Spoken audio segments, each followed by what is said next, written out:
Everyone, put your hands together for the Nut Factory's charity night. Clark Pickens. Thanks, sir. I'm Clark Pickens, and I'm going to tell you some squirrel jokes I found on the internet.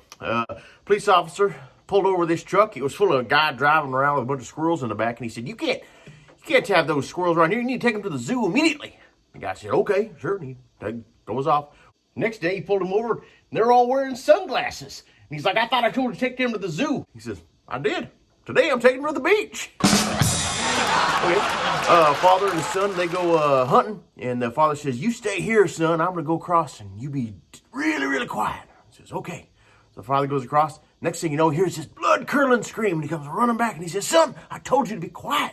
The son says, oh, I was when the snake slithered across my legs and when the bear was breathing down on me. But when those two squirrels went up my pants and said, should we eat them here or take them with us? I guess I just panicked.